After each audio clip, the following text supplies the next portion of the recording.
آپ کو لے چلیں گے کراچی، جہاں پر سابق وزیر اعظم نواز شریف اب سے کچھ ہی دیر میں تقریب سے خطاب کریں گے۔ 2 روزہ سرکاری دورے پر سابق وزیر اعظم نواز شریف کراچی میں موجود ہیں اور ایک تقریب میں شرکت کے لیے وہ موجود ہیں اور اب سے کچھ ہی دیر میں اب وہ خطاب کرنے والے ہیں۔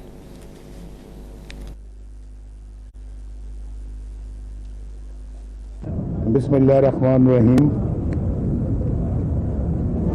محترم یاسین آزاد صاحب، محترم کامران مرتضی صاحب، جناب غلام شبیر صاحب، جناب سید قلب حسن صاحب، محترم فرید صاحب، جناب اکرام صاحب، اکرام انصاری، جناب ظہور شہوانی صاحب، محترم غلام شاہ صاحب، جناب خالد جاوید صاحب، جناب سید جمیل احمد صاحب، محترم مسعود اوان صاحب اور جناب ارشد جدون صاحب، خاور اکرام صاحب، عبداللہ کاکڑ صاحب، سردار شاہ صاحب، معزز گورنر صاحبان اور معزز وزراء صاحبان اور انتہائی قابل احترام وکلاء صاحبان، میں معزز خواتین و حضرات، 2 نام معافی چاہتا ہوں، میں مس کر گیا ہوں۔ جناب فرید احمد صاحب نائب صدر سپریم کورٹ، جناب مسعود الرحمان صاحب نائب صدر سپریم کورٹ۔ سب سے پہلے تو میں یہ کہنا چاہتا ہوں کہ میں بھی خوش نصیب ہوں اور پاکستان مسلم لیگ نون بھی خوش نصیب ہے جو یاسین آزاد صاحب آج مسلم لیگ نون میں شامل ہوئے ہیں، انہوں نے شرکت کی ہے اور ان کے ساتھ ساتھ کم و بیش 40 وکلاء صاحبان نے بھی شمولیت اختیار کی ہے۔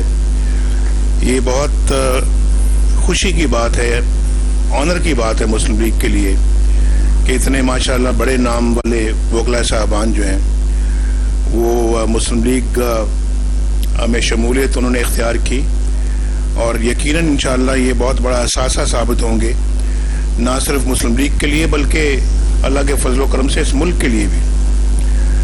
تو مجھے اور میرے ساتھی جو یہاں پہ بیٹھے ہوئے ہیں یہ سب بہت خوش ہیں آج کی اس تقریب میں شمولیت اختیار کر کے، اور میں یہ بھی کہنا چاہتا ہوں کہ آپ سب بہت دور سے بھی کئی حضرات یہاں پہ آئے ہیں، جیسے کہ ہمارے بہت ہی دوست اعظم نذیر تارڑ صاحب بھی لاہور سے آئے ہیں، انہوں نے بڑی اچھی یہاں پہ تقریر بھی کی۔ میں لسٹ میں نام ان کا لینا بھول گیا، لیکن وہ بھی ہمارے بڑے قابل احترام ساتھی ہیں اور مسلم لیگ میں پہلے سے وہ چلے آ رہے ہیں، لیکن ان کی جو ماشاءاللہ قابلیت ہے اس سے ہم بہت استفادہ کرتے رہتے ہیں۔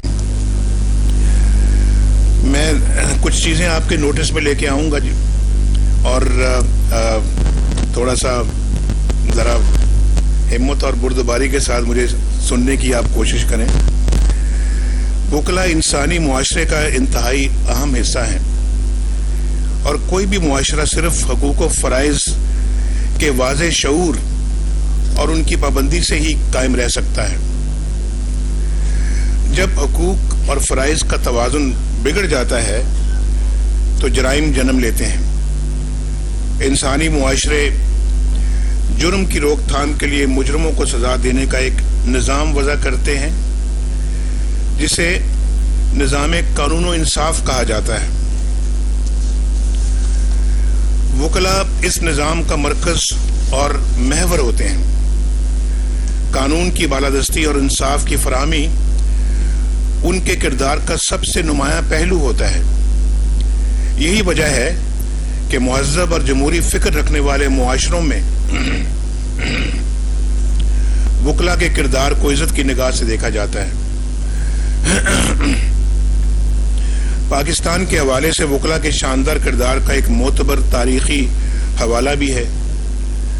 ہم سب کے لیے اور خاص طور پر قانون دان برادری کے لیے یہ امر باعث فخر ہے کہ جنوبی ایشیا میں ایک آزاد مسلم ریاست کا تصور وکالت کے شعبے سے تعلق رکھنے والے شاعر مشرق علامہ اقبال نے پیش کیا۔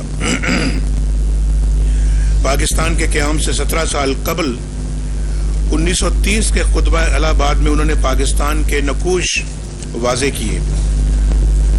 اس وقت اسے شاعر کا خواب کہا گیا، لیکن اس خواب کو کی تعبیر کی شکل دینے والا ایک اور عظیم وکیل قائد اعظم محمد علی جناح کی شکل میں سامنے آیا۔ خواب سے تعبیر تک یہ سفر ہماری تاریخ کا سنہری باب ہے۔ پاکستان کے وکلاء نے اقبال اور قائد کے پاکستان میں آئین، قانون اور جمہوریت کے تحفظ کے لیے شاندار کردار ادا کیا۔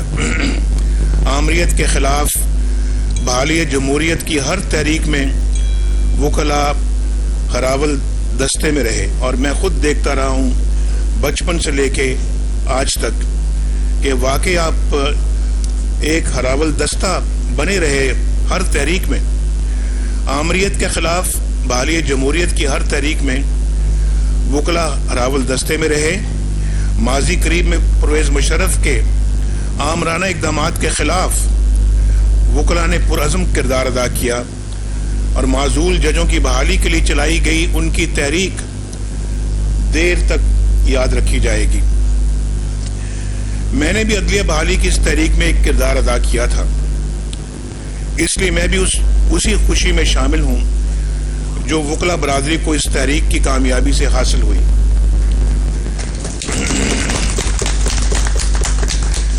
جب ہم سب عدلیہ بحالی تحریک چلا رہے تھے تو ہمارا مقصد محض چند ججوں کی اپنے عہدوں پر بحالی نہیں تھی، ہمارا مقصد اس سے کہیں زیادہ بلند تھا۔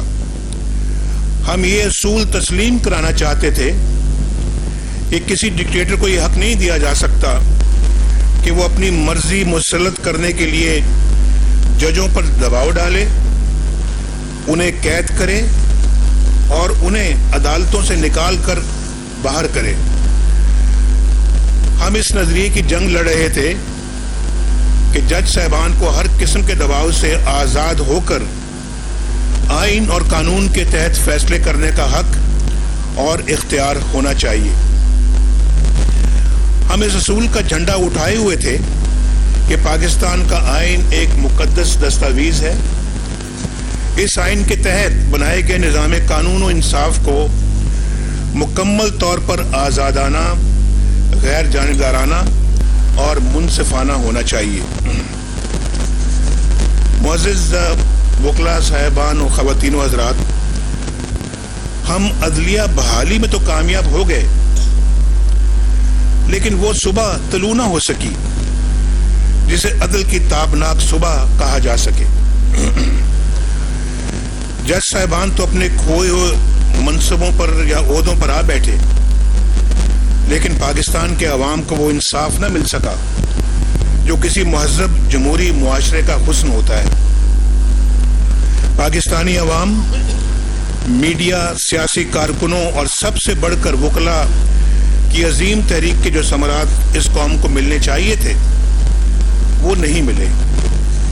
نیچے سے اوپر تک عدل کے نظام میں کوئی انقلابی تبدیلی نہ آئی، اور نتیجہ یہ کہ آج مقدمات کی بھاری تعداد مختلف سطح کی عدالتوں میں فیصلہ طلب پڑی ہوئی ہے، اور کئی سال گزرنے کے بعد انصاف کے لیے ٹھوکریں کھاتی خلق خدا تھک گئی ہے۔ کہا جاتا ہے کہ انصاف میں تاخیر انصاف سے انکار کے برابر ہے۔ ذرا پاکستان کی صورتحال پر نظر ڈالیے۔ گزشتہ سال کے آخر تک پاکستانی عدالتوں میں 18,59,886 مقدمات زیر التوا پڑے تھے۔ 18,59,000 صرف سپریم کورٹ میں नवंबर 2017 तक 38,539 मुकदमात ज़ेरे इल्तवा पड़े थे। 5 हाई कोर्ट्स में फैसला तलब पड़े मुकदमात की तादाद 2,93,316 है और बाकी मुकदमात ज़ेरी सतह की मुख्तलिफ अदालतों में ज़ेरे इल्तवा पड़े हैं। मैं ये बताने से कासिर हूँ कि ये मुकदमात कितने सालों से फैसलों के मुंतज़िर हैं और इंसाफ के लिए अदलिया के दरवाजे पर दस्तक देने वालों पर क्या गुजर रही है। गुज़श्ता दिनों में मैंने एक बड़े अंग्रेजी अखबार में वहीद नामी एक शख्स के बारे में पढ़ा जिसने 1956 में एक प्लॉट नीलामी में खरीदा, लेकिन आज तक वो ये प्लॉट हासिल नहीं कर सका। उसने अदालत के दरवाजे पर दस्तक दी। उसका मुकदमा चलते चलते 2007 में सुप्रीम कोर्ट तक पहुंचा, जहां पिछले 11 बरस से उसकी अपील की बारी नहीं आई। 1956 से आज तक 62 साल गुजर गए हैं। मुझे नहीं मालूम कि 62 बरस के दौरान नीलामी में प्लॉट खरीदने और इंसाफ के लिए भटकने वाला इंसान जिंदा भी है या नहीं। उसी अखबार की एक और कहानी में, स्टोरी में, उन अफराद का जिक्र है जिन्हें क़याम पाकिस्तान के फौरन बाद 1947 में रावलपिंडी में मतरूका इमलाक अलॉट की गई। एक साइल चौधरी बशीर 20 साल तक अदालतों के चक्कर काटता रहा और मरते वक्त वो मुकदमे की फाइल अपने बेटे आसिफ बशीर के हवाले कर गया। आसिफ बशीर ने अखबार को बताया कि मुकदमे का हतमी फैसला आज भी सुप्रीम कोर्ट में ज़ेरे इल्तवा है। आसिफ बशीर का कहना है कि अब वो ये फाइल अपने बेटे यानी असल साइल के पोते के हवाले कर रहा है कि वो हसूल इंसाफ का ये कठिन सफ़र जारी रखे। ये सूरत हाल मुअज़्ज़ज़ वकला कराम किसी भी मुहज़्ज़ब जमहूरी रियासत के लिए इंतहाई अफसोसनाक है। कौन अंदाज़ा लगा सकता है कि कई कई नस्लों की उम्रें कचहरियों और अदालतों की राहदारियों की नज़र कर देने वाले अफराद और ख़ानदानों पर क्या गुजर रही होगी। मैं जब कहता हूँ कि अदलिया की बहाली के बाद अब अदल की बहाली की तहरीक चलाई जाएगी, तो उसका मकसद यही है कि इस निज़ाम कानून और इंसाफ में दूररस इस्लाहात की जाएं, जो बर वक्त सच्चा और खरा इंसाफ फराहम करने की बजाय लोगों की ज़हनी अज़ियत और माली नुकसान का सबब बन रहा है। क्योंकि आपका ताल्लुक़ कानून और इंसाफ के शोबे से है, इसलिए मैं चंद और नकात भी आपके सामने रखना चाहता हूँ। मुकदमात में कई कई बरसों और कई कई दहाइयों की ताख़ीर के अलावा हमारा अलमिया ये भी रहा है कि हमारी अदलिया ने सियासतदानों और मुंतखब नुमाइंदों के बारे में हमेशा इंतहाई सख्त और अक्सर इंसाफ के तकाज़ों के मुनाफी रवैया इख्तियार किया, जबकि डिक्टेटर उन्हें हमेशा बहुत अजीज़ रहे। ये फ़र्क आप जानने की कोशिश करें। मुंतखब पार्लियामेंट के बनाए हुए कवानीन का ऑपरेशन भी होता रहा, लेकिन आमरों की आइन शिकनी को ना सिर्फ जवाज़ अता कर दिया गया, बल्कि उन्हें आइन में मनमानी चीर फाड़ की इजाज़त भी दे दी गई। और आप जानते हैं मैं किसकी बात कर रहा हूँ, इरशाद हसन खान साहब की, जिन्होंने कहा कि जनाब ये लें इख्तियार, जनाब मुशर्रफ साहब 3 साल इस आइन का बेशक सत्यानाश कर दें, जो तरमीम आप चाहते हैं करें। ये इख्तियार तो खुद इरशाद हसन खान साहब को और उनकी अदलिया को, उनके जजों के पास नहीं था। किस तरह से मुशर्रफ को इख्तियार दे सकते थे वो? लेकिन आज तक कभी किसी ने इसकी खबर ली? कोई नरमी, कोई रियायत किसी मुंतखब जमहूरी नुमाइंदे को ना मिली, जबकि आमिर हर रायत, हर नरमी, हर सरपरस्ती और हर नवाजिश का मुस्तहिक ठहरा।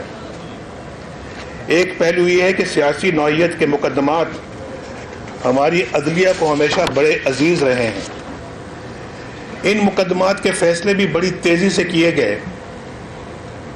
वकला बरादरी को यह भी जायजा लेना होगा कि 184(3) के तहत अदलिया का सवाबदीदी इख्तियार उस दायरे में है जो आइन बनाने वालों के पेश नज़र था, या ये सवाबदीद अपनी हदों से बहुत आगे निकलकर कई आइनी और कानूनी तकाज़ों से तजावुज कर गई है।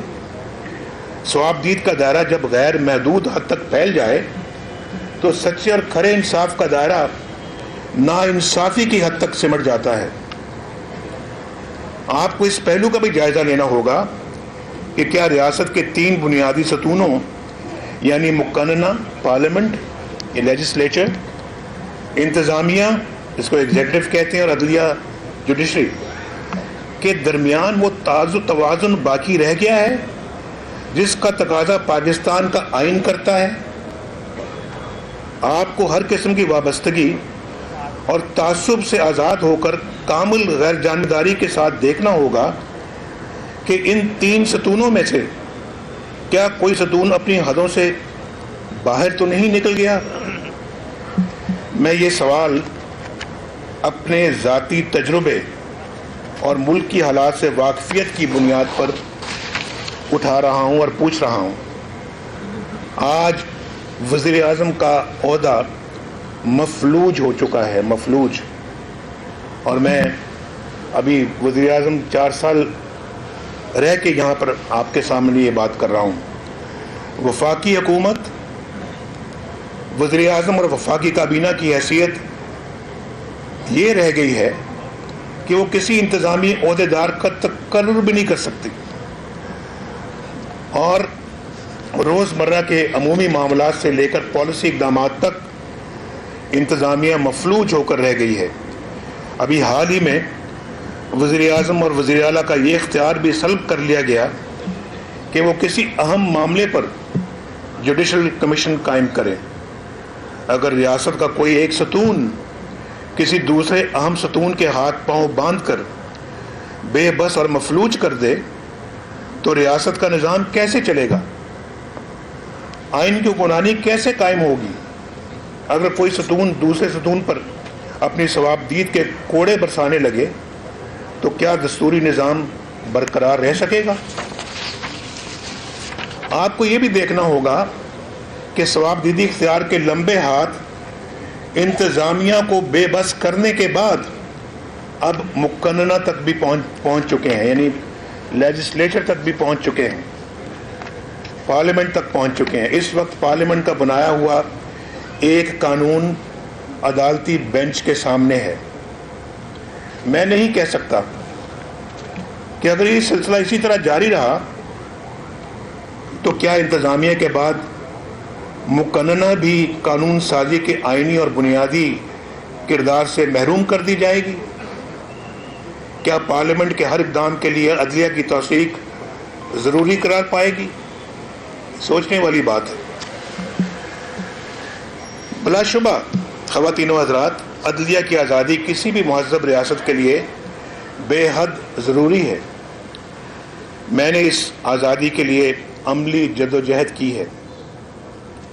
मैं तस्लीम करता हूँ कि अदलिया का इज़्ज़त और एहतराम भी ज़रूरी है, लेकिन मुअज़्ज़ज़ वकलाए कराम, ये भी ज़रूरी है कि अदलिया अपने मर्तबे और अपने वक़ार का लिहाज करते हुए दूसरों की इज़्ज़त नफ्स का भी ख्याल रखे। सुप्रीम कोर्ट के एक जज साहब ने कहा कि हम वज़ीर आज़म को भी तलब कर सकते हैं, और वज़ीर आज़म को ये भी पता होना चाहिए कि अडियाला जेल में बड़ी जगह खाली है। ये किसी फर्द वाहिद की नहीं, मेरी नहीं, वज़ीर आज़म के मनसब की तौहीन थी। मैंने बड़े अदब से उस वक्त के चीफ जस्टिस जनाब अनवर ज़हीर जमाली को ख़त लिखा اور اس طرف توجہ دلائی، چیف جسٹس صاحب نے وزیر اعظم پاکستان کے خط کا جواب دینا تو درکنار، رسید دینا بھی مناسب نہ سمجھا۔ حالیہ پاناما کیس کے فیصلے میں میرے لیے گاڈ فادر اور سسلین مافیا کے الفاظ استعمال کیے گئے۔ میری نظر ثانی درخواست کے فیصلے کی زبان کا لب و لہجہ آپ خود دیکھ سکتے ہیں۔ عمران خان کے خلاف حنیف عباسی پٹیشن کا فیصلہ دیتے ہوئے ایک جج صاحب نے میرے اوپر، مقدمہ اس کے خلاف ہے لیکن میرے بارے میں 7 صفحات لکھ ڈالے۔ ان 7 اور پھر وہی میں نے کہا تھا اس سے پہلے بھی، یہ احتساب کورٹ کے باہر جب مجھ سے انہوں نے پوچھا کہ جی یہ آپ جو عمران خان کا جو کیس چل رہا ہے آپ کیا سمجھتے ہیں، کیا فیصلہ آئے گا، تو میں نے ایسے ہی برملا اس کا سوال کا جواب دیتے کہا کہ اس فیصلے میں بھی نااہل جو ہے وہ نواز شریف ہی ہوگا، اور وہی ہوا۔ وہ صادق اور امین ٹھہرے اور سارا جو نزلہ ہے وہ نواز شریف پہ گرا دیا گیا، وہ 7 صفحے لکھ کر۔ ان 7 صفحات کی زبان بھی ذرا دیکھ لیجئے، ذرا پڑھیں ان کو، اس کی زبان بھی دیکھ لیجئے۔ ایسی متعدد مثالیں گزشتہ چند دنوں میں سامنے آئی ہیں۔ آئین، قانون اور انصاف کے تقاضوں کے مطابق فیصلے دینے کا اختیار عدلیہ کو یقیناً حاصل ہے، لیکن کیا اسے دوسروں کی توہین، تذلیل اور بے توقیری کا اختیار بھی حاصل ہے؟ عدلیہ کی عزت و تکریم بجا، لیکن کیا ایک فرد کی عزت نفس نہیں ہوتی؟ عدالتی فعالیت کے دائرے کا جائزہ لیتے ہوئے اس پہلو کو بھی ضرور دیکھا جائے کہ حکم امتناعی کے پیمانے کیا ہونے چاہیے۔ کہیں ایسا تو نہیں کہ کمزور موقف رکھنے والا فریق اس قانون کو بدنیتی کے ساتھ اپنے غلط مقاصد کے لیے استعمال کر رہا ہو؟ طویل مدت کے لیے جاری حکم امتناعی سے جہاں انصاف میں تاخیر ہوتی ہے، وہاں بعض معاملات میں ریاست کو بھی بھاری قیمت ادا کرنا پڑتی ہے۔ اس کی ایک مثال لاہور اورنج ٹرین ہے۔ اس منصوبے کو لاہور ہائی کورٹ نے اپریل 2016 میں روک دیا۔ معاملہ سپریم کورٹ میں گیا۔ اپریل 2017 میں سماعت مکمل ہو گئی، 1 سال کے بعد، اور فیصلہ محفوظ کر لیا گیا۔ کتنی دیر تک محفوظ کر لیا گیا؟ یہ محفوظ فیصلہ 8 ماہ بعد دسمبر 2017 میں سنایا گیا، چند ہفتے پہلے۔ اس طویل عرصے میں شہریوں کو جو سہولت میسر ہونا تھی، سستے داموں، اور جو ان کو اپنا خدمت ان کی ہونی تھی، اس کے وہ تو اپنی جگہ پر، لیکن اس کے علاوہ منصوبے کی لاگت میں کتنا اضافہ ہوا، اس کا کوئی اندازہ لگا سکتا ہے؟ حال ہی میں، اور اس کو آج آپریٹو ہوتی وہ جو ہے وہ اورنج ٹرین، اگر یہ خلل نہ پڑتا اور یہ کورٹ کے اندر اتنی دیر وہ نہ کیس رہتا۔ حال ہی میں ایک اینکر کے حوالے سے بے بنیاد خبروں کا سکینڈل سامنے آیا ہے۔ پیمرا نے جب بھی قوانین اور ضابطہ اخلاق کے مطابق گرفت کی کوشش کی تو عدالتی حکم آڑے آ گئے، امتناعی حکم۔ اس وقت بھی پیمرا کے کم و بیش 550 معاملات عدالتوں میں زیر التوا ہیں۔ حالت یہ ہے کہ بعض چینل بھی حکم امتناعی پر چل رہے ہیں، جو صبح و شام ریاست کے بخیے ادھیڑتے ہیں۔ پاناما کیس کی تمام تفصیلات آپ کے سامنے ہیں۔ بحیثیت وکیل آپ یہ فیصلہ شاید پڑھ بھی چکے ہوں گے۔ اقامہ اور پھر ایک خیالی تنخواہ کو کسی پر اسرار بلیک لا ڈکشنری کا حوالہ دے کر وزیر اعظم کو نااہل قرار دینے کے फैसले के दलाइल भी देख चुके होंगे, सुन चुके होंगे। इसका आगाज एक ऐसी पटिशन से हुआ जिसे अदालत ने फजूल और नाकारा यानी फ्रिवलेस कहकर बाहर फेंक दिया। फिर किस तरह से यही फजूल और फ्रिवलेस या नाकारा पटिशन यकायक मोतबर हो गई। किस तरह एक JIT के लिए हीरे तलाश किए गए। इन हीरों की कहानी क्या है। व्हाट्सएप कॉल्स किसने की। फिर कभी 2, कभी 3, कभी 5 जजों के फैसले किस तरह से आए।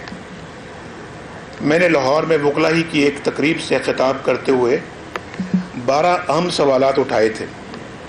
उनमें से किसी एक सवाल का भी जवाब नहीं आया। और आज मैं अपने ख़ानदान समेत एक एहतसाब अदालत में वो रेफरेंस भुगत रहा हूँ जो नैब ने नहीं खुद सुप्रीम कोर्ट ने दायर किए हैं,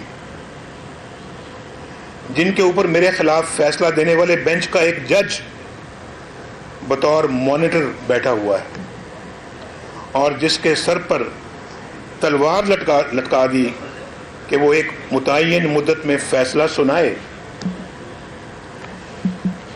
ये सब कुछ क्यों कर हो रहा है, कैसे हो रहा है, इसकी तह तक आप पहुंच चुके होंगे। मैंने अदलिया के हवाले से ये नकात इसलिए उठाए हैं कि आप पर भारी जिम्मेदारी आयद होती है। आपको सीनियर वकला और रिटायर्ड जज साहबान पर मुश्तमिल एक कमीशन कायम करना चाहिए। मैं ये तजवीज़ दे रहा हूँ यासीन आज़ाद साहब को भी, कामरान मुर्तज़ा साहब को भी, उनके साथियों को भी और आप सबको भी कि आपको सीनियर वकला और रिटायर्ड जज साहबान पर मुश्तमिल एक कमीशन कायम करना चाहिए जो मौलवी तमीज़ुद्दीन केस से लेकर पैनमा केस तक ऐसे मुकदमात का जायज़ा ले जो सियासी नौइयत के थे। और आप पर लाजिम है कि अदल की साख बहाल करने के लिए उन मुकदमात में होने वाली कोताहियों और आईन व कानून की गलत ताबीर का जायज़ा लेकर तारीख का रिकॉर्ड दुरुस्त करें। अगर ऐसा मुमकिन नहीं तो कम से कम माजी करीब में होने वाले 3 मुकदमात का जायज़ा ज़रूर लिया जाना चाहिए। पैनमा केस, इमरान खान केस और जहांगीर तरीन केस। आपका कायम करदा कमीशन या बेंच इन तीनों मुकदमात का तकाबली जायज़ा लेकर कौम को बताए कि क्या तीनों अफराद को एक ही तराजू में तोला गया है, क्या तीनों को एक ही कसौटी पर परखा गया है, क्या तीनों के एक ही कानून की ऐनक से देखा गया है, यह सूरत हाल इसके बरक्स है। और एक अदालत, एक आइन और एक कानून के होते हुए तीनों मुकदमात में 3 मुख्तलिफ पैमाने और 3 मुख्तलिफ मेयार अपनाए गए हैं। मुझे मालूम है कि आपका ये बेंच या कमीशन अदालती फैसलों को बदल नहीं सकेगा, लेकिन पाकिस्तान के अवाम हकाइक तो जान सकेंगे। खल्के खुदा को इल्म तो हो सकेगा कि अदल के नाम पर अदल से क्या सलूक किया जा रहा है। हम माजी की तारीख तो नहीं बदल सकेंगे, लेकिन मुमकिन है मुस्तकबिल की तारीख पर इसके अच्छे असरात मुरतब हों। कानूनदान बरादरी को मुल्क के दानिश्वर तबके के साथ मिलकर जजों की तैनाती और उनसे मुतल्लका दीगर अमूर का जायज़ा भी लेना चाहिए। इस सिलसिले में हमें दूसरे ममालिक के अदालती निज़ाम का मुताला करना चाहिए और ख़ुद अपने तजुर्बात को भी पेश नज़र रखना चाहिए। मेरी इन तमाम मालूज़ात का मकसद निज़ाम अदल और इंसाफ को ऐसी आलाइशों से पाक करदा है जो अदलिया की साख, उसके वक़ार और उसकी इज़्ज़त व अज़मत के लिए नुकसानदेह हैं। अदलिया की गैर जानिबदारी, इंसाफ परवरी और हर तरह की वाबस्तगी से मुकम्मल आज़ादी ही उसकी इज़्ज़त व अज़मत को यकीनी बना सकती है। अगर अदालती फ़ैसलों पर सवाल उठने लगें अगर इन फैसलों से बुग़्ज़, अनाद और इंतकाम की बू आने लगे, अगर तराजू के पलड़े मुतवाज़न न रहें, अगर अफराद के नामों और चेहरों को देखकर कानून को मोम की नाक बना दिया जाए, अगर अपने फैसलों के बाद अवामी इज्तिमाअत में कस्में खाना पड़ें, अगर उनकी वजाहत के लिए कहानियां बयान करना पड़ें, तो जान लेना चाहिए कि कहीं ना कहीं किसी न किसी से कोई ना कोई भूल ज़रूर हुई है।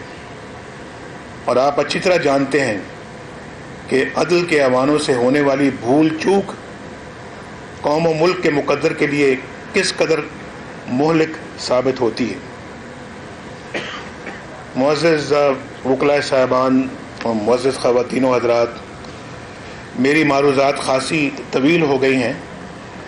मैं किसी ऐसी तकरीब का मुंतज़िर था जिसमें अपनी तहरीक अदल के हवाले से अपनी सोच खुलकर बयान कर सकूं, और मैं शुक्रगुज़ार हूं कि आज आपने मुझे ये मौका फ़राहम कर दिया। और जनाब यासीन आज़ाद साहब का भी मैं बहुत मशकूर हूं, चूँकि आपका ताल्लुक़ कानून और इंसाफ के शोबे से है, इसलिए मुझे यकीन है कि आप मेरी मारूज़ात पर तवज्जो देंगे और हम सब मिलकर उस पाकिस्तान के बाशिंदों को दस्तूर के मुताबिक सस्ता, फौरी और खरा इंसाफ फराहम कर सकेंगे, जिसका ख्वाब भी एक वकील ने देखा था और फिर उस ख्वाब की अमली ताबीर भी एक वकील के हाथों अंजाम पाई। पाकिस्तान पाइंदाबाद। साबिक वज़ीर आज़म नवाज शरीफ वकला की तकरीब से कराची में खिताब कर रहे थे। उन्होंने कहा कि आज वज़ीर आज़म का ओहदा मफलूज हो चुका है। आमिर हमेशा अदलिया को अजीज रहे, मुंतखब नुमाइंदों को रियायत नहीं मिली, आमिर को हर किस्म की रियायत दी गई। अब अदल की बहाली की तहरीक चलाई जाएगी। परवेज मुशर्रफ ने आइन का सत्यानाश कर दिया। अदल की बहाली की तहरीक चलाई जाएगी और अदल की बहाली की तहरीक का मकसद अदालती निज़ाम में इस्लाहात लाना है।